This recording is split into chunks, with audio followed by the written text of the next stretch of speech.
And seeing with the brain is often called imagination. And we are familiar with the landscapes of our own imagination, our inscapes. We've lived with them all our lives.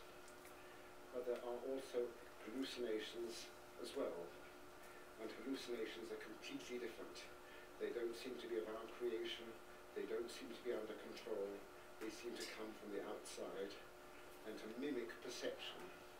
So I'm going to be talking about hallucinations and a particular sort of visual hallucination which I see among my patients. A few months ago I got a phone call from a nursing home where I work. They told me that one of their residents, an old lady in her 90s, was seeing things, and they wondered if she'd gone bonkers, or because she was an old lady, whether she'd had a stroke or whether she had Alzheimer's. And so they asked me if I would come and see Rosalie, the old lady. I went in to see her. It was evident straight away that she was perfectly sane and lucid and of good intelligence, but she'd been very startled and very bewildered because she'd been seeing things. And she told me, the nurses hadn't mentioned this, that she was blind, that she had been completely blind from macular degeneration for 5 years, but now, for the last few days, she'd been seeing things. So I said, what sort of things? And she said, people in Eastern dress and drapes walking up and down stairs. A man who turns towards me and smiles, but he has huge teeth on one side of his mouth. Animals, too. I see a white building, it's snowing, a soft snow. I see this horse with a harness dragging the snow away. Then one night, the scene changes. I see cats and dogs walking towards me. They come to a certain point and then stop. Then it changes again. I see a lot of children. They're walking up and down stairs. They wear bright colours, rose and blue, like Eastern dress. Sometimes, she said, before the people come on, she may hallucinate pink and blue squares on the floor, which seem to go up to the ceiling. So I said, is this like a dream? And she said, no, it's not like a dream, it's like a movie.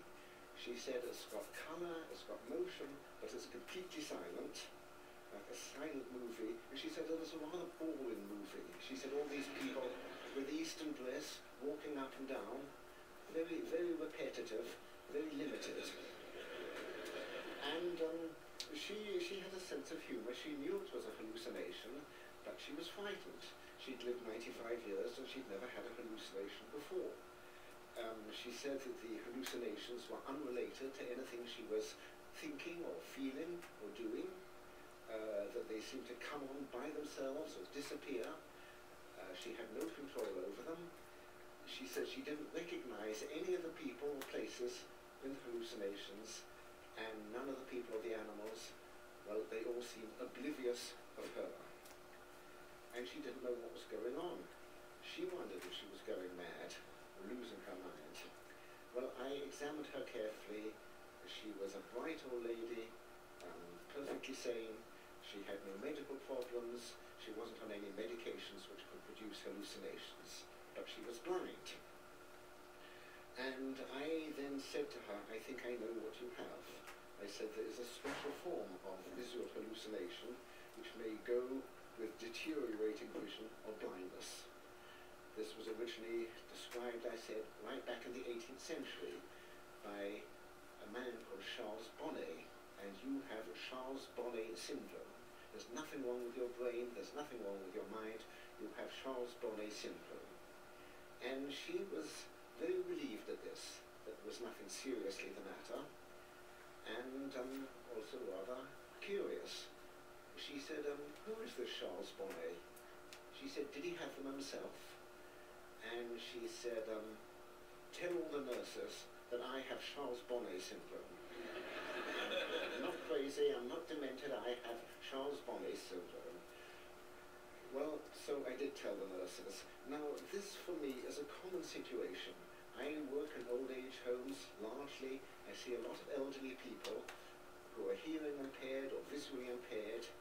About 10% of the hearing impaired people get musical hallucinations, and about 10% of the visually impaired people get visual hallucinations. You don't have to be completely blind, only sufficiently impaired.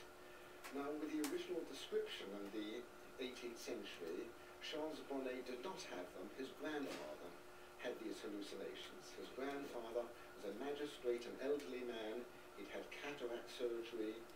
His vision was pretty poor, and in 1759 he described to his grandson various things he was seeing. The first thing he said was he saw a handkerchief in midair. It was a large blue handkerchief with 4 orange circles, and he knew it was a hallucination. You don't have handkerchiefs in midair. And then he saw a big wheel in midair. But sometimes he wasn't sure whether he was hallucinating or not, because the hallucinations would fit in the context of the visions. So on one